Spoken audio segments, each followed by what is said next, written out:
In this tutorial, we'll show you a new way of developing your model class. So in the previous labs and exercises, we have only a single model class like a person or a taxpayer or game. In these classes, you have only attributes of simple types like an int, string, double, or character. So these are the simple types that can really just make sure you have only a single class without expanding further. However, in general, you can have more than one classes for your model components. So that's something we would like to show you for this particular tutorial. So what we'll do is we'll define two classes in your model components, and then we'll show you how you can link one to another. So what we'll do is we're going to use a simple point class, which represents a two-dimensional point, which you learn from the lectures. And then we'll also show you how you can have a point collector class, which will somehow declare attributes of point type. So this is the new bits that we want to learn. We want to have attributes in a class, and attributes do not just have simple types like an integer, boolean, character, or string, or double. They can simply have a type that represents another class. Okay, that's something we want to learn. Okay, the way we do this tutorial, we are not going to develop any new app. We're simply just going to show you some model classes and also tester. So you can simply just translate the same idea into your app developments. Okay, let's now launch your Android Studio, and I'm just using the latest version of Android Studio, but you should really try to make sure whatever you develop can be successfully also ported into the lab machine. Okay, so now let's start a new Android Studio project, and then for the application name, let's call that reference attributes. How about that? Reference attributes. Basically, we're going to show you the attributes whose types are reference classes rather than just primitive. Okay, and then for the company domain, let's say CS1022, and then for the project location, just store to wherever you store your work for 1022, and then we say next, and then say next. Now we simply just go to the option where we say add no activity, which means we don't really have to develop any app for this particular tutorial, but in your lab exercises, of course, you have to start with empty activity. Okay, and then we'll say finish. So we'll only use two model classes, namely point and point collector, and also a tester class to illustrate the ideas. And then we'll also do some iPad illustration to show you how the visualization looks like in this new pattern of developing your model classes.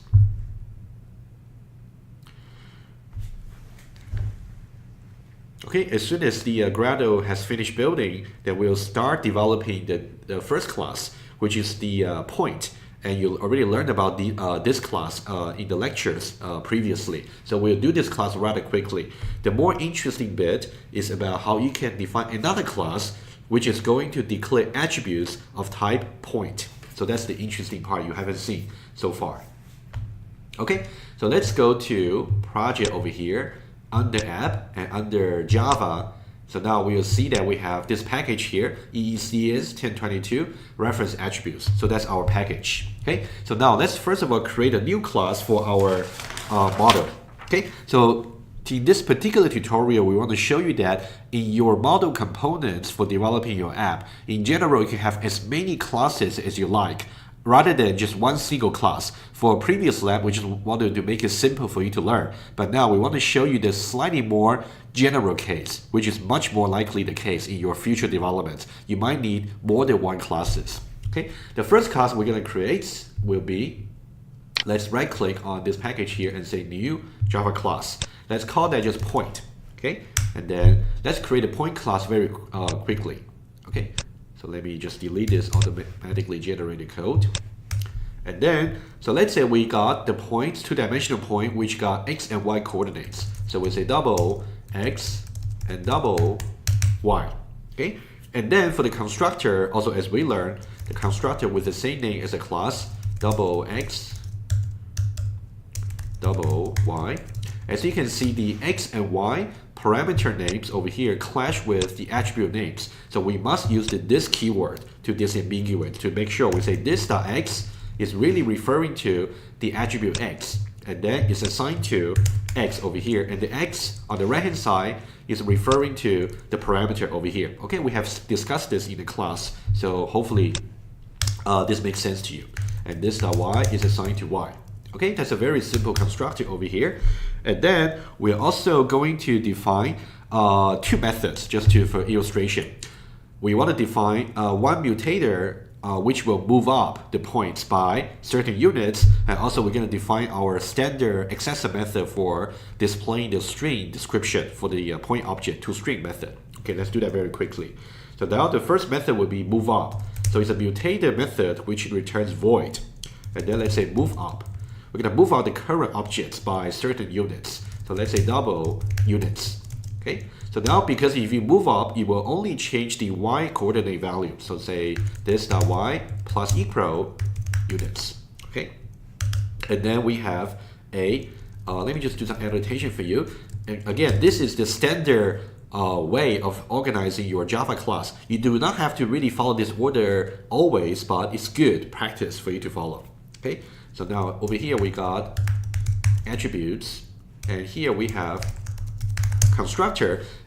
We may have more than one versions of constructor. For the point class, I will show you only the one version that you have seen in the class. But in the point collector class, which I will create in a moment, I will show you two different variants. Okay. So now this one here is a mutator method. And we have another method here for accessor, which will return something that's not void. So let's say you can simply use a code completion mechanism toString, and then it will give you this toString method. So do not worry too much about the override over here. You just gotta keep it. Okay. So we are not going to address an advanced topic in Java called inheritance, which you will learn later in the course called 2030. But for this course here, you only got to understand override simply means we're going to redefine the behavior of the toString method. Okay, the toString method is a special method which is available to every class you're trying to define. Okay, and that's all you gotta know. Okay, but of course you don't memorize this. Whenever you use Android Studio to automatically generate the toString method for you, it's going to have this add override tag. So just keep it. Okay. So now, what should be the string description for the point class?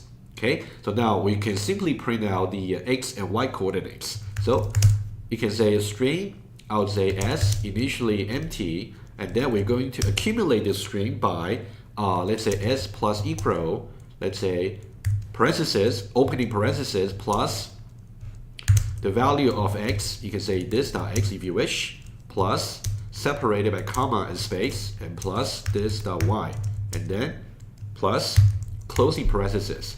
And then at the moment it says that you have a missing return statement.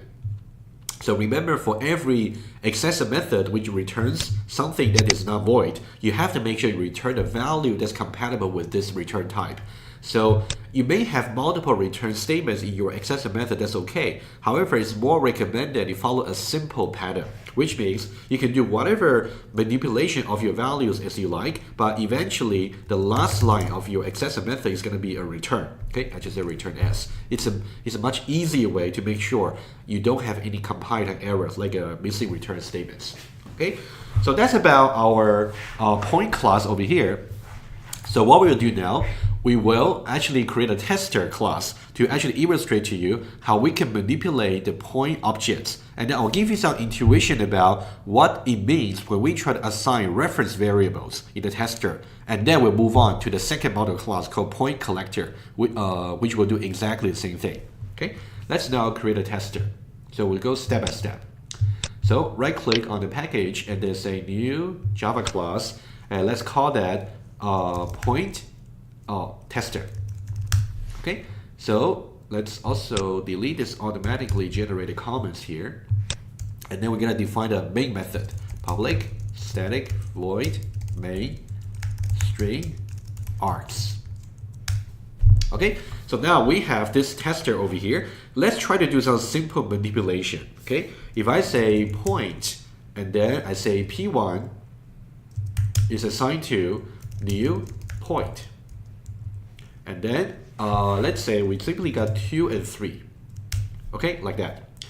And then we also got point P2 is new point, let's say, let me just make sure you review this, okay, 4 and 5, just check your understanding. Let's say 4 and 5, okay? We simply got 2 point objects to be created.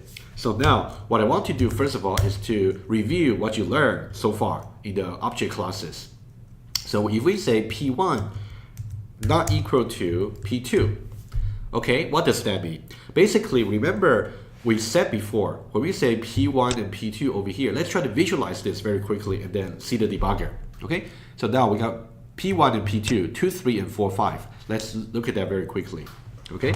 So now basically, the first line over there, when we say P1 is assigned to new points 2, 3, what it does is, so we created an object in the memory of type points. And then we have every point has 2 attributes. If you go back to the point, you got 2 attributes x and y. That determines the structure for the point objects. So there's going to be x and y. And in this case, we are calling the constructor to create x being 2 and y being 3. Okay, so what we will get is we get 2 here and 3 here. And then we say that the reference variable P1 is going to store the address of this new object. So that means P1 is going to store the address of this particular object over here. So conceptually, we can think about P1 is going to point to this object. Okay, that's just a review of what we have learned so far. What about the second line? It's going to be done in a similar way. So we are going to create a separate object. Every time when you see a separate use of a new keyword, that means we're going to create a separate object in the memory. So now it's going to be another object over here, and then we have over here points, and then we have also x and y. And now in this second line of initialization over here, x will be assigned to 4 and y will be assigned to 5. Okay, so now we have 4 and 5 over here, and then you can see on the assignment over here is going to say whatever this object we have just created, we're going to store its address into P2. Okay, so that means P2 is going to point to that particular object. That's what we have. Okay, so we have done 2 object creations. Okay, so far so good. So now, before I show you the new information which you have to learn for this particular tutorial series, let's now first of all check this. When we say P1 is not equal to P2, so what does that mean? So this means checking to see P1 and P2 do not, because you can see there's an exclamation mark over here, that means it's not equal to, do not store the same point address. That is, P1 and P2 do not point to the same point objects. And this is indeed the case, because if you go back here, you can see P1 and P2, indeed they don't point to the same point objects. Okay, so now let's verify this very quickly. So I can right click on point tester over here. Let's right click on that and let's say run the main method. Okay, let's just make sure it's really going to return true. Okay, and then we'll do the next illustration.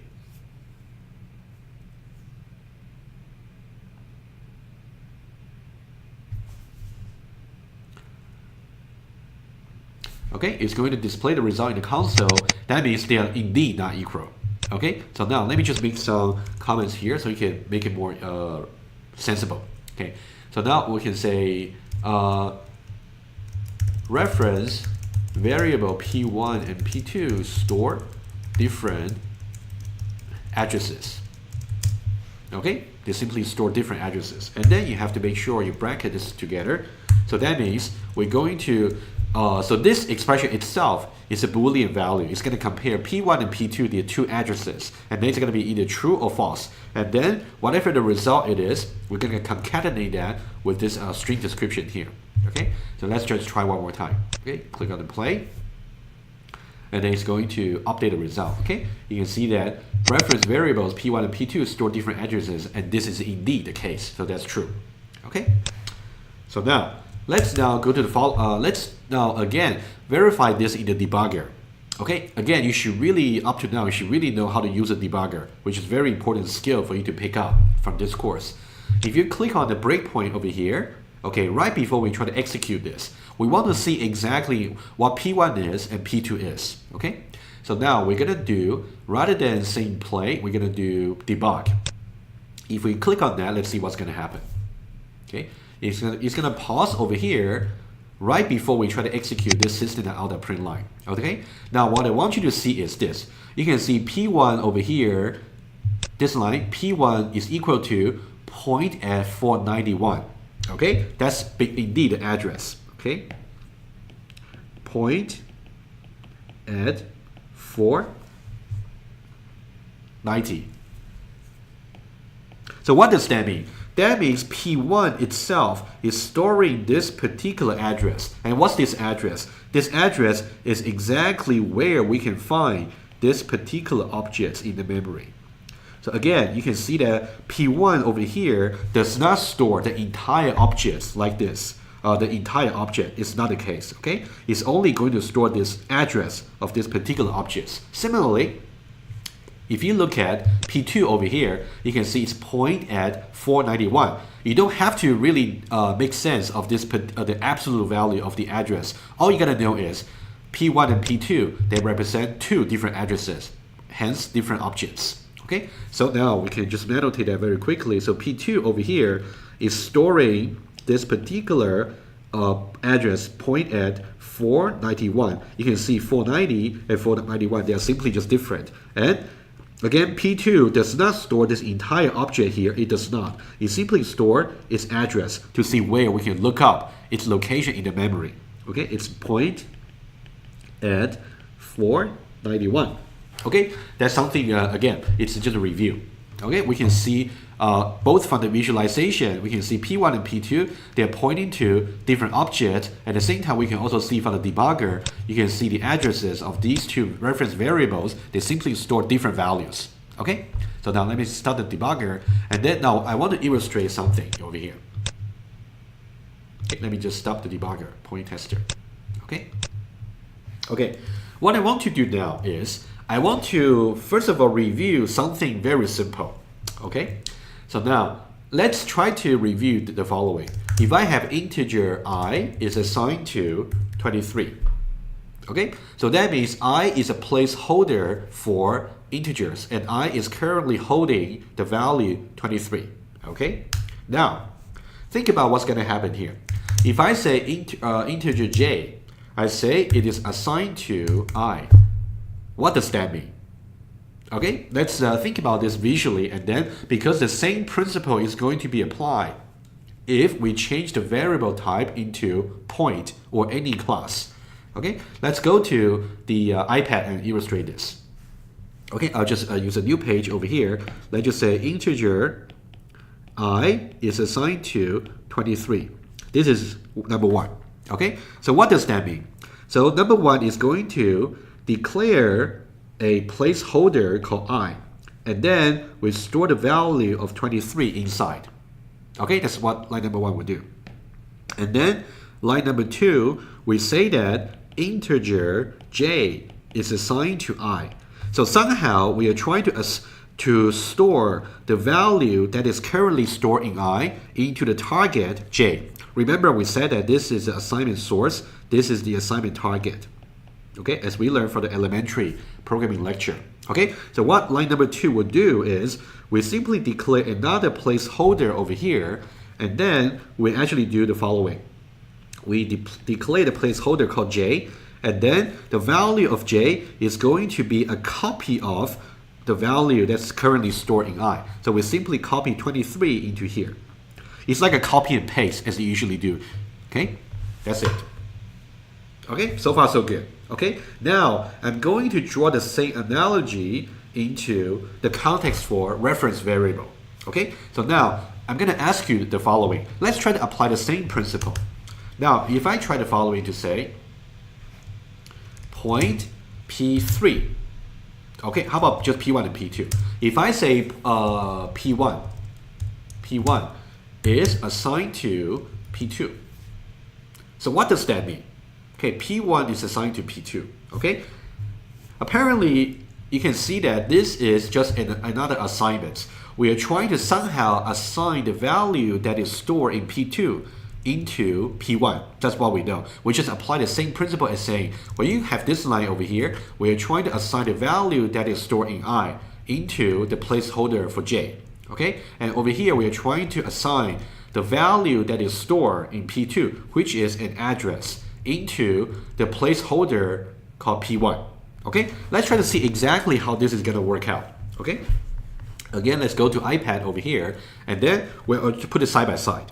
So now, if I try to say something like this, if I say P1 is assigned to P2, oh, is that the right order? Okay, P1 is assigned to P2. Okay, so we know that P2 is currently storing some address of some point objects. And P1 is a placeholder for point address. Okay, that's what we know very well. Okay, so now let's see exactly what's going to happen. Thanks to our previous illustration on the debugger, we know that P1 is storing this particular address and P2 is storing this particular address. Okay, let's visualize that in a slightly different way. You can think of now P1 is a placeholder which stores the address value point at 490. Okay, it looks very similar to this illustration here, very similar. Okay, it's just that in this case, I is storing an integer value, but P1 is storing a point address. Okay, the same idea. Okay, and also similarly, for P2 as the placeholder, we store the address, a different address, which is point at 491. Okay, that's what we have, right? Okay, so now if I just go back to this particular assignment over here, when I say P1 is assigned to P2, what does that mean? That means I'm going to somehow copy this value over here and then store that into P1. Okay, which means we're going to replace. I'm going to do the copy and paste, but if I already got something in the destination, I'll simply replace it. Okay, so that means what this is going to do. When I try to copy whatever that is stored in P2 over here, which is an address for this object over here, I'm going to store that into P1, right? So I will replace whatever that is stored here before, and then I'm going to store this address over here. So that now it becomes point at 491. Okay, so this is exactly what this assignment will try to achieve. Okay, so this is actually just trying to draw the connection to how you can visualize the assignments for primitive types like integer, double, boolean, character, etc. Right? And now we're just trying to use the same principle to explain to you what does it really mean when you try to do an assignment of reference types. We simply, rather than copying like an integer, in this case, we are copying address of some objects over here. Okay, now once you understand this, which is a little bit lower level, very close to the hardware level, what we want you to understand, a much more effective way of doing this when you want to trace your object code is by changing the arrow. Okay, so now what we want to do is, let me use a different color here. Okay, let me use pink. Okay, when I say I'm going to copy this address over here and replace this one by the existing one that's stored in P1, that means P1 is not going to point to this object anymore because this address has been replaced.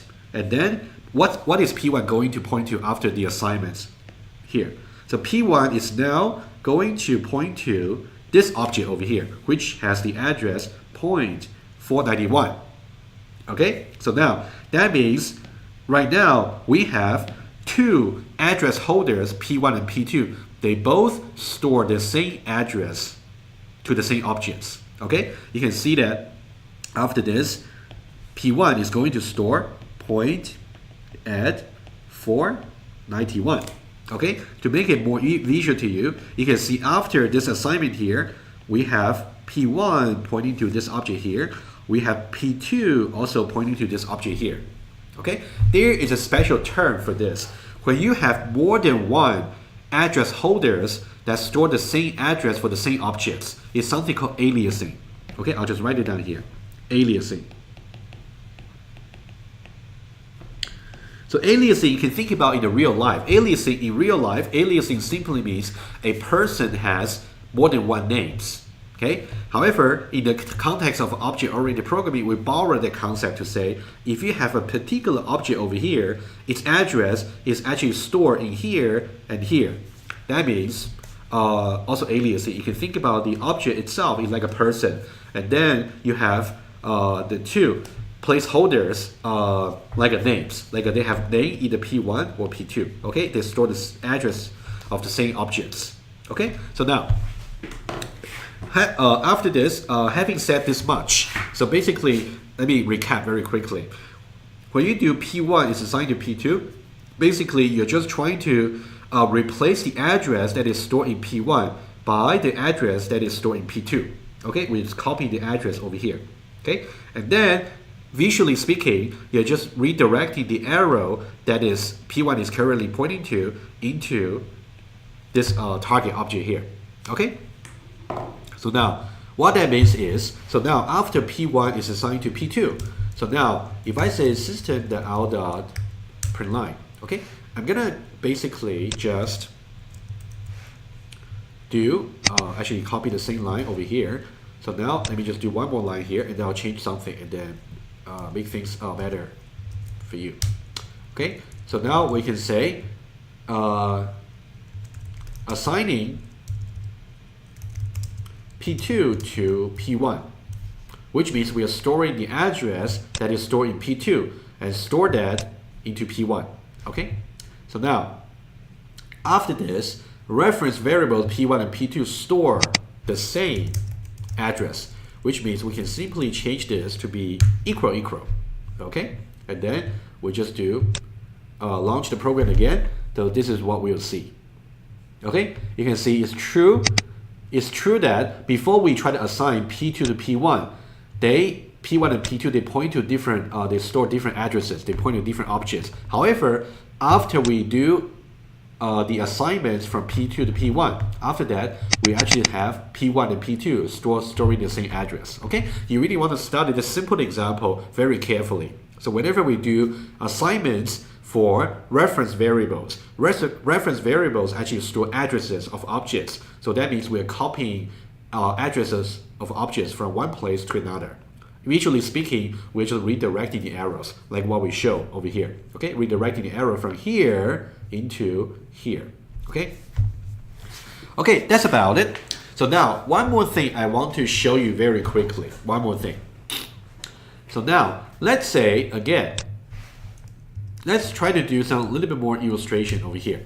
Okay, since we talk about some effects called aliasing over here, so basically what we want to illustrate is after the effects of aliasing, if you try to move up this particular point objects, it doesn't really matter which name you actually use to do this operation. Okay, so now you can see that after the assignment over here, P1, you can see P1 is pointing to this object here.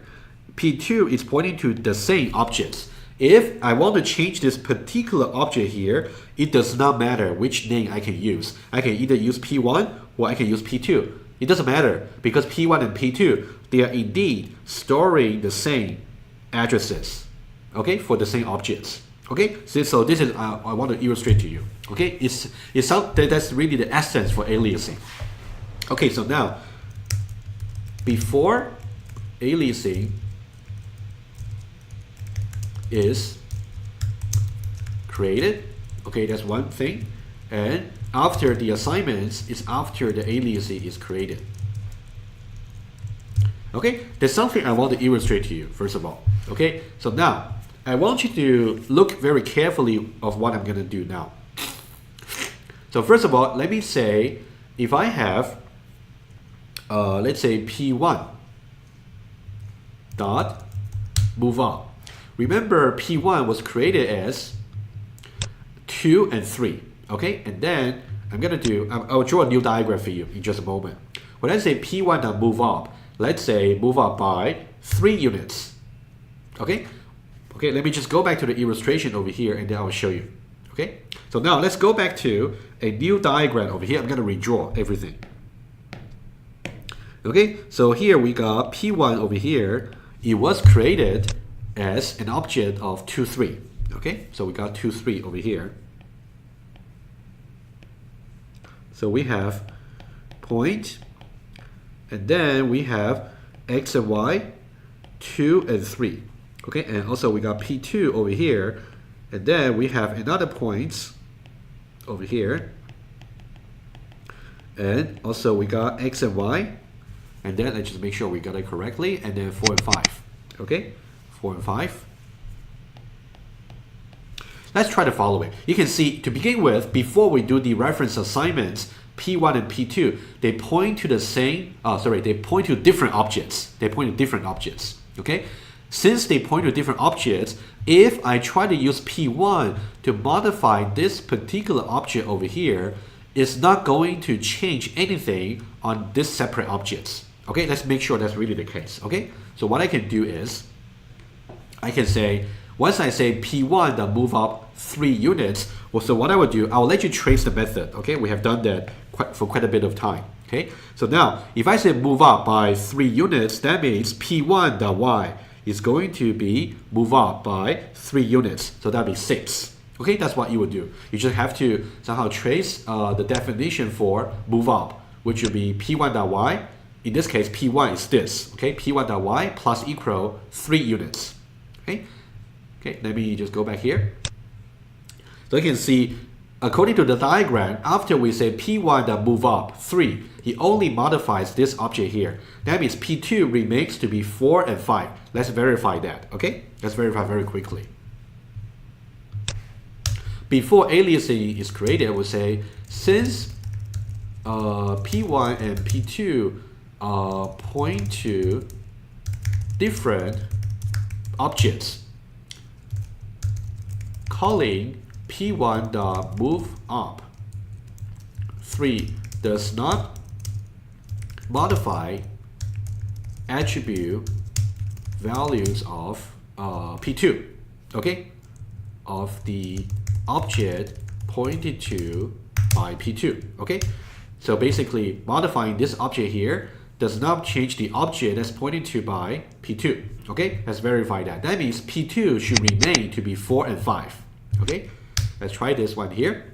So now if I say system.out.println, if I say P2 dot to string, we should still see that before the aliasing, we should have P2. Okay, P2 before aliasing. Okay, and then we should have still 4 and 5. Let's try that.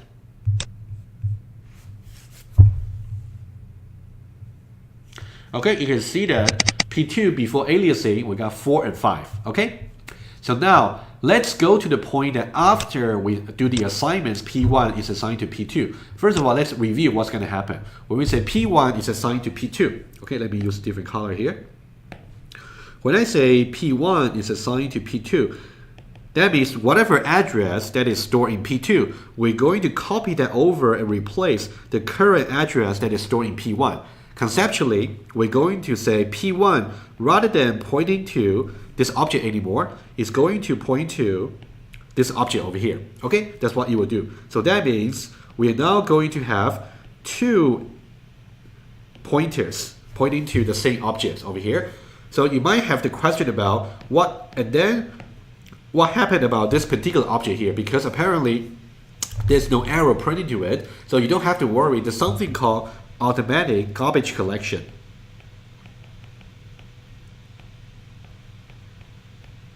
Garbage collection in Java. So in this case, this object here, which has no pointer pointing to it, will be automatically garbage collected. You don't have to worry about it. Okay, the Java compiler at Java runtime will make sure it's taken care of well. Okay, so now let's go back to this. after this assignment over here, if I now try to do again the same line, okay? If I try to say after this assignment here, after the aliasing is created, what I would do is I would say P1 dot move up over here and 3. So now you can see I try to do the same line over here. Before the aliasing was created, P1 and P2 point to different objects. So that is why when I say P1 dot move up, it does not affect P2. Right? Does not affect the object that's pointed to by P2. However, after I do, P1 is assigned to P2. We know that now P1 and P2, they're now pointing to the same objects. So now the question is, if I now say P1 and move up again, is it going to change the object that is pointing to by P2? Apparently yes, right? Because of aliasing, the same object has two different names. So now it doesn't matter which name you use to modify the objects. As long as you use one of them, it's going to modify the object and the effect is going to be visible by all the other names, P1 and P2 in this case. Okay, let's illustrate this. After we say P1 that move up, what's going to happen? Okay, I'm just going to just copy this line here and I'll modify the comments accordingly. So now this will be P2 after aliasing. So now, after aliasing, P1 and P2 are pointing to the same objects. So that means whatever effects you try to apply to the objects using P1 is going to be also visible by P2. Okay, so that means P2.toString is not going to return like a 4.5, 4.0, and 5.0 anymore. It's going to return something different. Okay, why don't we have a look at what it is going to be, and then we illustrate this on the iPad. Okay. So what we'll see is, we'll see that over here, you can see that rather than, you can see before the aliasing occurs, we got 4.5, 4.0, 5.0. Now we got 4.0 and 8.0, okay? So now let's see that, what's gonna happen, what actually really happened here. Go back to the iPad over here. So what we did was, okay, let me just put it here. We first of all, we did P1 is assigned to P2, right? It's going to make sure these two reference variables point to the same objects. And then when we say P1 dot move up by 3 units, okay? So P1 is over here. Using P1, we can look up to see this is where the object is. And then P1 dot y is going P1 dot y, which is at the same time also P2 dot y, right? And then P1 dot y is going to be incremented by 3. So that means it will be incremented to 8. Okay? But now we can see that P1.x is still 4. P1.y has become 8. What about P2? You can see P2 is pointing to the same object over here. So P2.x 4 and P2.y is 8. Okay? So you really want to compare these two scenarios before aliasing and after aliasing very carefully. It's really important. That's a very important learning outcome for this course. Okay? So now I want to make one more annotation for you. So now you can see that P1.y is also P2.y. Okay, that's really important to notice because of aliasing. Okay, again, this line over here creates aliasing. Okay, and then here you can say due to aliasing, A change to objects pointed to by P1. Okay, let me just will also be visible from P2, because P1 and P2 they refer to the same objects. Okay, that's something you really want to study over and over to make sure you really got this concept. It's really important. Okay, aliasing effects only occurs for reference variables. When we talk about integer variable, double, boolean, character, float, we don't have this aliasing effect. Aliasing effect is only the case for reference variable, because for reference variable, we store addresses of objects, okay? Okay, let's go back here. So now, after this, we're going to actually show you how you can declare another model class, which is going to use declare attributes of reference types.